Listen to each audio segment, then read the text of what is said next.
Good morning सर्वांना. Good morning, afternoon, evening, जेव्हा तुम्ही हा व्हिडिओ बघत असाल तेव्हा. तर मग आज सर्वात पहिले सर्वांना हॅपी न्यू इयर. नवीन वर्षाचे तुम्ही जे काही रिझोल्युशन घेतले असाल ते रिझोल्युशन तुम्ही पार करावं यासाठी तुम्हाला शुभेच्छा. ओके, ते तुम्ही शेवटपर्यंत त्यावर टिकून राहा आणि मुलांनी जे घेतलं असेल ते आज रात्रीपर्यंत ते टिकून राहा. बरोबर है ना. तुम्ही जे रिजोल्यूशन घ्यायले ते आता मी काही इथं बोलू नाही शकत, पण मला माहिती है, मैं समझ गया ना तुमने क्या लिया है. मुझे पता है तुमने क्या रिजोल्यूशन लिया है. आज रात तक बचा के रखना और हो सके तो कल सुबह तक. ओके. बोलो सर, पर्सनल मत जाओ. सर्वांची या वर्षात जे काही स्वप्न असतील, जे काही अपेक्षा असतील, गर्लफ्रेंडच्या सोडून, त्यात मी बोलत नाही. ओके. म्हणा सर, तेवढी जे पूर्ण झाली पाहिजे, बाकीचे आम्ही करतो का नाही. तर चला, ओके, सक्सेस तुम्हाला लवकरच भेटो. Okay, welcome to Manthan YouTube channel. तर तुम्ही जर चॅनलवर नवीन असाल तर लाईक, शेअर, सबस्क्राईब करायला विसरू नका. डिस्क्रिप्शन मध्ये आपल्या ग्रुपची लिंक दिलेली आहे, तसेच टेलिग्राम चॅनलची पण लिंक दिलेली आहे. तुम्हाला सेमिस्टर एंडच्या एक दिवसा अगोदर मोस्ट प्रॉबेबल क्वेश्चनची पीडीएफ आणि वन शॉटचे लेक्चरच्या व्हिडिओची लिंक भेटण्यासाठी आपण ते टेलिग्राम चॅनल तयार केलेले, कारण की व्हॉट्सअप ग्रुपमध्ये तुम्ही ऍड झाल्याच्या नंतर अगोदरच तुम्हाला डाटा भेटत नव्हता, त्यामुळे आपण टेलिग्राम चॅनल सुरू केलेलं आहे. तर टेलिग्राम चॅनलला नक्की जॉईन व्हा. जर चॅनलवर नवीन असाल तर लाईक, शेअर, सबस्क्राईब करायला विसरू नका. व तसेच जे जुने व्ह्युअर्स आहे त्यांनी आतापर्यंत जर लाईक, शेअर, सबस्क्राईब केलं नसेल तर ते सबस्क्राईब करा. जे सिनियर्स आहे त्यांनी ज्युनियर्सला हे चॅनल रेफर्स करा, तुम्ही शेअर करा. असं समजा की बस सरना आपले थर्ड सेमिस्टर मध्ये मदत केली, म्हणून त्या बदल्यात फी न देता फक्त आपण सरचं चॅनल मदत करा, तुमच्या ज्युनियरची मदत करा, जेणेकरून त्यांचे पेपर खूप छान प्रकारे जातील. तसे आपण 19 तारखेपासून तुमचे जे पेपर आहे, 19 जानेवारी पासून पहिला कोणचा आहे, सगळ्यात ज्याची चीड आहे, जो सगळ्यात जास्त बॅक लागतो तो कोणचा, फंडामेंटल ऑफ सॉइल सायन्स. कोणचा, सॉइल सायन्स. तो मग सर सॉइल का लेक्चर आएगा सॉइल का लेक्चर ऐसा आएगा कि तुमने कभी सोची भी ना होंगी. ओके, इतने बेसिक से यहां से उठा के यहां तक लेके जाऊंगा. तुम भी पीएचडी कर लोगे मैं साइंस में. तुम वायवासी में ऐसा प्रॅक्टिकल तर अगोदर आहे म्हणा सर. तुम्ही पीएचडी करसान, ओके, सॉइल मध्ये तुम्हाला प्रेम होईल. प्रियसीवर प्रेम नाही होणार, सॉइलवर प्रेम होईल, असं तुम्हाला शिकून टाकेन. ओके, पण जॉईन व्हावं लागेल, पूर्ण व्हिडिओ पाहावं लागेल. सुरुवातीला 15-20 मिनिटं पाहिलं नाही सर, आमच्याकडून नाही पाहिलं. अबे शेवटपर्यंत टिकून तर राहत जा. शेवटी कसं आहे, पिक्चर सुरुवातीला सस्पेन्स तयार करावा लागतो, मग ती एकदा स्टोरी बिल्डअप झाली की मग ती शेवटपर्यंत चालू राहते. तुम्ही इंटरव्हल मध्येच नाही, इंटरव्हलच्या अगोदरच निघत, इंटरव्हल पर्यंत तर ठीक आहे का, अगोदरच मी कॉमेडी चालू करायचो, नंतर तर करावं लागेल कॉमेडी. शेवटपर्यंत कॉमेडी सीन राहिले पाहिजेत ना, नाही तर पिक्चर फ्लॉप जाईल ना. त्यात काहीतरी सस्पेन्स, थ्रिल, मर्डर वगैरे हे करावं लागेल ना आपल्याला. बरोबर आहे, म्हणजे पेपरचा रे, नाही तर बस सरचाच करा का नाही, असं काही नका करू. ओके, तर जस्ट आपण आज कशासाठी भेटलोय. पहिली गोष्ट, तुम्हाला न्यू इयरच्या शुभेच्छा. दुसरी गोष्ट, फोर्थ सेमिस्टरसाठी आपण सेशन घेतलं होतं, पण आता फर्स्ट सेमिस्टरसाठी आणि थर्ड सेमिस्टरच्या बॅकलॉग स्टुडंटसाठी.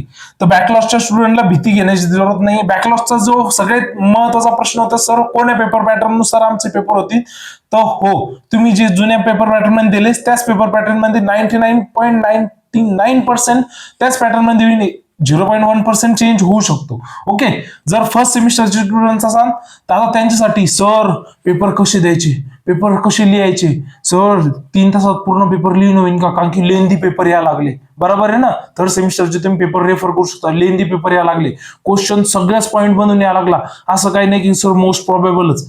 पण एक ध्यानात ठेवा, आपली जी पीडीएफ होती त्या पीडीएफ बाहेर एक पण पेपर गेला नाही, एक पण. ऑब्जेक्टिव्ह सगळं आला. मी डायरेक्ट म्हणजे असं सांगणं व्यवस्थित नाहीये, बट तुमचा एक भरोसा बसा आमच्यावर, म्हणून एक सांगतो की 84%, 85%, 95%, कधी कधी 100% पेपर मॅच झालेला आहे. ओके, तुम्ही चॅनलवर चेक करू शकता, मी त्याचे प्रूफ पण टाकलेले होते. ओके चला, तर सुरुवातीला आता फर्स्ट सेमिस्टरच्या स्टुडंटसाठी सर सगळ्यात पहिले पासून पासिंगच्या बद्दल. तर तुमची हे ध्यानात ठेवा, प्री मिड, पोस्ट मिड आणि मिड हे झालं होतं. हो सर हे वयले बरोबर आहे. त्यानंतर थेरी आणि प्रॅक्टिकल. ओके, असं तुमच्या 5 ह्याच्यात विभाजलेलं आहे. तुमचा पहिला येतो theory plus practical course. Okay, theory plus practical course मध्ये theory plus practical course. Theory plus practical course मध्ये 10 मार्काची प्री मिड, 10 मार्काची पोस्ट मिड. ओके, त्यानंतर मिड किती मार्काची? 20 मार्काची. थेरी 40 मार्काची आणि प्रॅक्टिकल सर 20 मार्काचं. ओके, आता मग डबल एक जाणून घ्या. डबल तुमचा जो थेरी फक्त थेरीवाला जो सेक्शन आहे, फक्त थेरीवाला जो आहे तिच्यात 10 मार्काची मिड, 10 मार्काची पोस्ट मिड आणि 30 मार्काची काय मिड. ओके, त्यानंतर थेरी मध्ये 50 मार्काचा पेपर आणि प्रॅक्टिकल त्याला नसतंच. म्हणजे थेरी प्लस प्रॅक्टिकल आहे ते किती? 10 मार्काची मिड, प्री मिड, 10 मार्काची पोस्ट मिड, 30 मार्काची मिड आणि थेरी नसते, प्रॅक्टिकल 50 मार्काचं. ओके, सगळे कोर्सेस तुम्हाला 100 मार्कासाठी देणे. पहिली गोष्ट, सगळे कोर्सेस 100 मार्काचे. जुना पॅटर्न चेंज झाला. आता तुम्ही म्हणसान सर पहिली गोष्ट सर पासिंग किती होय? पहिलं सोडा सर, पासिंग सांगा. पासिंग सांगू का? पासिंग तुमची इकडेच निघून जाते. ओके, पण असं नाहीये की पासिंग मास्तर सोबत भांडणं करायची नाही. मास्तर लोकांना माहितीये का 16चा सिलेबस कसा तयार केला? पहिली गोष्ट मास्तर लोकांनी विचार केला, आपण कॉलेजमध्ये शिकवतो का? नाही शिकवत. आपली रिस्पेक्ट करतात का? नाही करत. मग आपली रिस्पेक्ट व्हायला पाहिजे सर. मग 16 वाल्यांनी विचार केला की मास्तर लोकांची रिस्पेक्ट झाली पाहिजे, म्हणून मग त्यांनी पासिंग मास्तर लोकांच्या हातात दिली. बरोबर आहे ना? नाहीतर म्हणा सर आम्ही तर कॉलेज तेव्हा बंक मारत होतो. ओके, या झालं बरोबर आहे का नाही? बंक मारायला आपण नंबर आहे त्याची कसं आहे, वाहवाही व्हायसाठी मास्तर लोकांनी ते आयडिया लावली. तर तुमची पासिंग, थेरीची जी पासिंग आहे ती थेरीची जी पासिंग येते ती येते 28 मार्क किंवा 28 मार्काच्या जास्त. आणि प्रॅक्टिकलची जी पासिंग येते ती 12 मार्क प्लस 12 मार्काच्या कमी जास्त. ओके, 12 मार्क किंवा 12 मार्क जास्त, 28 मार्क किंवा 28 मार्क जास्त. पण थेरी प्लस प्रॅक्टिकलची जी पासिंग येते ती किती? ती more or less 15 mark, more or equal 15 mark, 50 mark. म्हणजे सर हिच्यात 28 आणि हिच्यात 12 पडले, पण 40 झाले तरी पण तुम्ही पास नाही व्हाल. दोन्हीच्यात काढायला पडले. तुम्हाला एक तर प्रॅक्टिकल मध्ये 10 मार्क शिल्लक पाडावं लागेल किंवा थेरी मध्ये 10 मार्क शिल्लक पाडावं किंवा दोन्हीच्यात 5-5 मार्क शिल्लक पाडावं लागेल. ओके, तेव्हा तुम्ही 50 मार्क तुम्हाला टोटल पाहिजेत, थेरीला 28 पाहिजेत आणि याला म्हणाव सर इकडंच निघून जातात इथं. ओके, बरोबर आहे ना? पण मास्तर से पंगा लेंगा म्हणून म्हणलं ना, मास्तर लोकांनी विचार केला आमची रिस्पेक्ट करत नाही का? आम्ही असं बनवतो, तुम्ही आमच्या मागे हिंडले पाहिजेत. बरोबर आहे ना? पण या आता ही जी प्री पोस्ट मिड आहे ना, हिच्यातून एक मार्क एक प्रीमियरचा थेरीसाठी धरला जातो आणि एक पोस्टचा प्रॅक्टिकल साठी धरला जातो. ओके, 10 मार्क थेरीसाठी धरले जातात आणि 10 मार्क प्रॅक्टिकल साठी धरले जातात आणि 20 मार्क थेरीसाठी धरले जातात. ओके, थेरी किती झाली मग? 10 प्लस 20 30 मार्क, म्हणजे 30 मार्क मास्टरच्या हातात. बरोबर आहे ना? 30 पैकी तुम्हाला किती पाडायचे? 28 मास्तरने दिले पाहिजे. तुम्ही कॉलेजमध्येच पास होता. आणि थेरीचा पेपर किती मार्काचा राहतो? 40 मार्काचा. ओके, 40 मार्कात तुम्ही नुसतं नाव जर लिहून आले चालतं, पण इकडं 28 पडेल पाहिजेत. ओके, त्यानंतर प्रॅक्टिकल किती मार्काचं? 20 मार्काचं. मग प्रॅक्टिकल टोटल किती झालं? 10 प्रॅक्टिकल 10 प्लस 20 किती झालं? 30 मार्काचं. 30 मार्काचं प्रॅक्टिकल तुम्हाला किती पाडायचे? 30 पैकी सर 30 पैकी 12 मार्क. आणि इकडे किती पाडायचे सर? 40 पैकी 40 आणि 30 प्लस याचे किती? 70 पैकी 28 मार्क. ओके, पण टोटल किती पाडायचे? या दोन्ही मिळून 50 मार्क. ओके, समजलं इथपर्यंत? मग सर हिच्यात किती पासिंग वर आहे? हिच्यात पण पासिंग सर 28 मार्कावरचे. ओके, हिच्यात पासिंग 50 मार्कावर आहे. ओके, हिच्यात पासिंग किती मार्कावर आहे? 50 मार्कावर. 50 मार्क तर मास्तरच्या हातात येते, 50 मार्क थेरीच्या हातात. मास्तर सोबत भांडणं झाले, थेरीच्या दमावर काढा. आणि मास्तर सोबत भांडणं नसले तर मग पडतच. ओके, हिच्यात पासिंग कितीवर आहे? हिच्यात पण पासिंग 50 मार्कावर आहे. ओके, समजला? पेपर पॅटर्न समजला, पासिंग सिस्टम समजली तुम्हाला? इथपर्यंत कोणाला काही प्रॉब्लेम बघ्या? नाही बघ्या. प्रॉब्लेम आहे? प्रॉब्लेम असेल तर कमेंट थ्रू विचारा.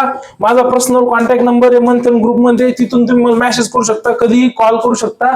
फक्त रात्री 2 वाजता ना करू, मग मी झोपेल राहील. बस तुमचा नाही सर कॉल चालू. ओके, आता याच्यानंतर येतं पेपर पॅटर्न डिस्कशन. आता पेपर पॅटर्न कसं आहे, तर पेपर पॅटर्न तुम्हाला 2+2 म्हणजे एक 40 मार्काचा पेपर आहे प्लस एक 50 मार्काचा पेपर आहे. बरोबर आहे ना? तर मग 40 आणि 50 मार्काचा पेपर आहे, तर मग पेपर पॅटर्न मध्ये काय येतं? सोपा विषय धरा की हा पेपर आहे. तुम्हाला आता 2 पेपर काढून दाखवतो. ओके, आता पहिला सेक्शन ए.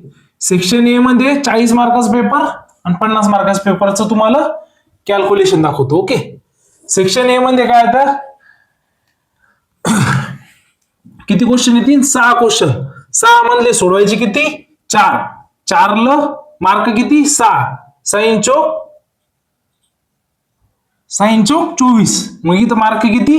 24. आले 24 मार्क. बरोबर. मग इथं किती मार्क? इथं किती? इथं येतील क्वेश्चन 7. 7 मधून सोडवायचे 5. 5 याला 6 मार्क. 5 क्वेश्चनला 6 मार्क. मग 6 पंच 30 मार्क. ओके, समजलं इथपर्यंत? किती क्वेश्चन येतील? इथं 6, इथं 7. त्यातून सोडवायचे किती? हिच्यात 4, हिच्यात 5. 6 मार्काला क्वेश्चन. ओके, त्यानंतर सर सेक्शन बी.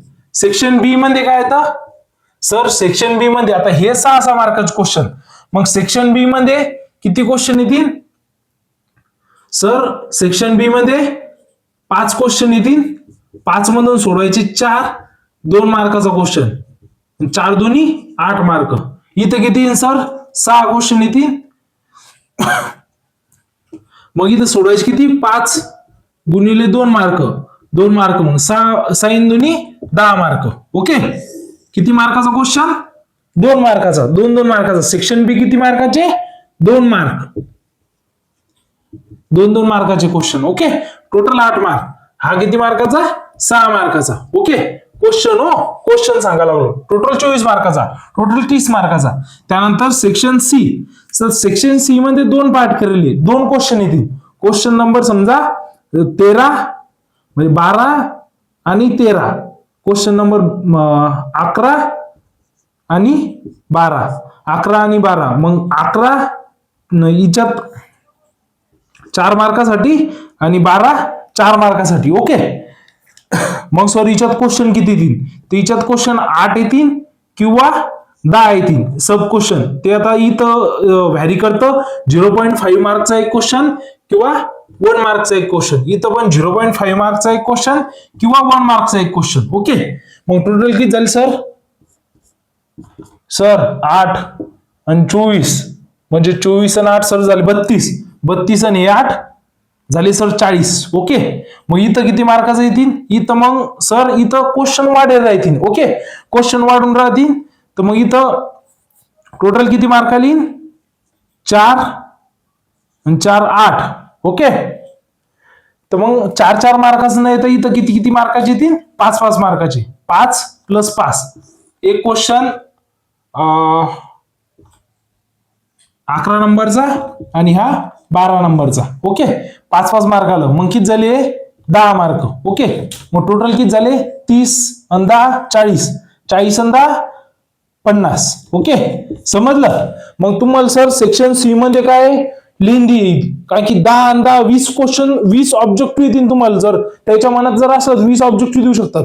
इकडे पण 20 ऑब्जेक्टिव्ह देऊ शकतात. इथं एका मार्काला जर एक दिली तरी पण 15 ऑब्जेक्टिव्ह येतील. ओके, म्हणजे तुम्हाला लेंदी क्वेश्चन केला येईल. लेंदी मध्ये तुम्हाला मग सगळ्याच हिच्यात ऑब्जेक्टिव्हच्या हिशोबाने जास्त वाचावं लागेल. बरोबर आहे ना?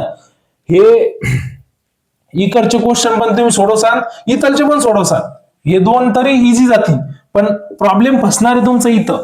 आणि ह्यावेळेस आपण एक अजून पेपर पॅटर्न मध्ये एक म्हणजे आपण जे मोस्ट प्रोबेबल करतो त्यात इन्क्लूड हे तर करतो, हे तर आपलं 100% येतं, पण आपण सगळं अनालिसिस करून हे जे ऑब्जेक्टिव्ह आहे म्हणजे सेक्शन सी व्यवस्थितपणे तुम्हाला देण्याचा प्रयत्न करू. ओके, त्यामुळे तुम्हाला चांगले मार्क पडतील. ओके, आता हे झालं. मग आता हिच्यात डू ऍज डायरेक्टेड राहतील. ओके, दोन्ही पेपर पॅटर्न समजले तुम्हाला, कसा पेपर पॅटर्न राहील म्हणजे त्या हिशोबाने तुम्ही रेडी राहायचा. मिनिटं किती राहतील एकासाठी? 2 घंटे 40 मार्काच्या पेपरसाठी आणि 50 मार्काच्या पेपरसाठी 2.5 तास. ओके, मग टाइम मिनिमम आहे कारण की जास्त सोडवायचं आहे. ओके, पण ऑब्जेक्टिव्ह म्हणल्यावर सोडू शकता तुम्ही. आता विषय पेपर सोडवायचा कसा. पेपर सोडवायचा कसा हा आहे तुमचा पेपर. पहिली ही मार्जिन त्यांनी दे राहती, ही अशीच राहू द्यायची, फक्त या साईडनं जर अशी मार्जिन वाढायची. एक बोट सोडून, फक्त 1 सेंटीमीटर सोडून. नाही तर काय काय करतात अशी इथून सोडतात. असं नाही करायचं. It is bad manner bro. It is called as a bad manner. No, असं करू नका. बरोबर आहे. मग इथं नवीन पेज नवीन क्वेश्चन. ओके, मग क्वेश्चन नंबर 1 समजा, नवीन पेज नवीन क्वेश्चन चालू केलं. पहिले असं वडायचं. सुरुवातीला तुम्हाला एक सांगतो, क्वेश्चन मध्ये जर असेल समजा फॅक्टर ऑफ एटिंग, तर फॅक्टर ऑफ एटिंग लिहायचं. फॅक्टर ऑफ एटिंग, कारण तुमचं सगळ्यात जास्त हेच पाठ राहतं. फॅक्टर ऑफ एटिंग झालं, मग इनलिस्टिंग करायची पहिली 1 2 3 समथिंग 8 7 8. ओके, आणि त्यानंतर काय करायचं, लाईन नाही मारायची. त्यानंतर एक्सप्लेन करायचं. पहिला फॅक्टर समजा फॅक्टर एक क्लायमॅट, मग क्लायमेटच्या कुठून चालू करायचं? इथून.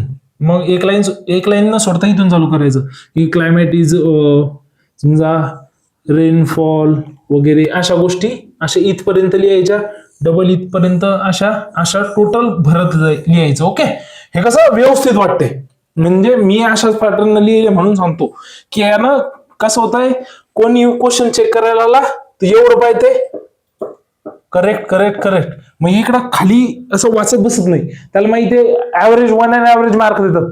एवढं काही तुमचं अॅक्युरेट कोणी पाहायला तयार नाही. ओके, हे असं प्रकारे तुम्हाला पेपर लिहायचा. मग म्हणजे सर जिथं इनलिस्टिंग नसली तिथं इनलिस्टिंग, हा पण एक मुद्दा आहे ना की बा सर इनलिस्टिंग नाही, एक्सप्लेनेशन आहे.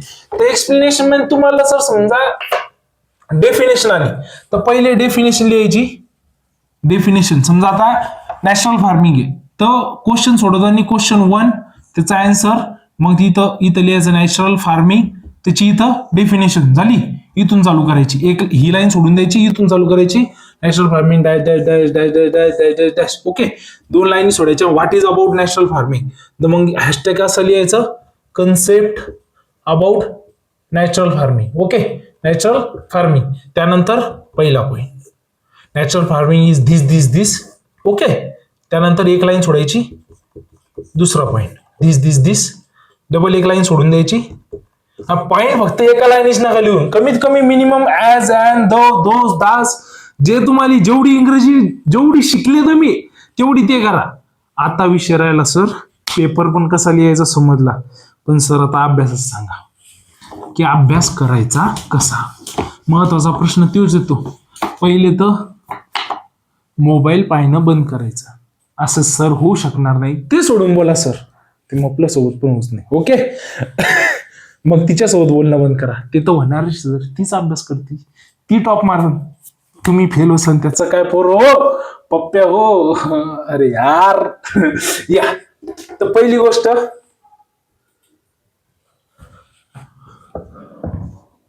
One shot given by Manthan. Okay, one shot जे मंथन युट्यूब चॅनलवर येतील ते पूर्ण वन शॉट पाहून घ्यायचा. ह्यावेळेस मी इथं स्वतः नोट्स तुम्हाला एक तर हँड रिटन नोट्स पण देणार आहे आणि इथं मी नोट्स सुद्धा काढणार आहे. ओके, म्हणजे मी तुम्हाला इथं इनलिस्टिंग पॉईंट पण देणार आहे. ह्यावेळेस मागच्या वेळेस थोडं अर्जंट मध्ये घेतलं. प्युअर वन शॉट पाहायचा. त्यानंतर रीड पीडीएफ प्रोव्हाइड बाय मंथन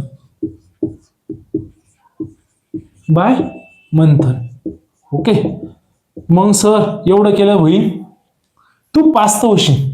चांगला CGPA पण आहे, पण तुला जर टॉपच मारायचं तर मग तू वेगळं वाचू शकतो. पण लास्ट टाइम रिव्हिजन याच्यावर. सर दुसरे PDF वाचायची, कोणाचीच PDF वाचायची नाही. मग यासाठी तुला करावं काय लागन, चॅनलला लाईक शेअर सबस्क्राईब करून ठेवावं लागन.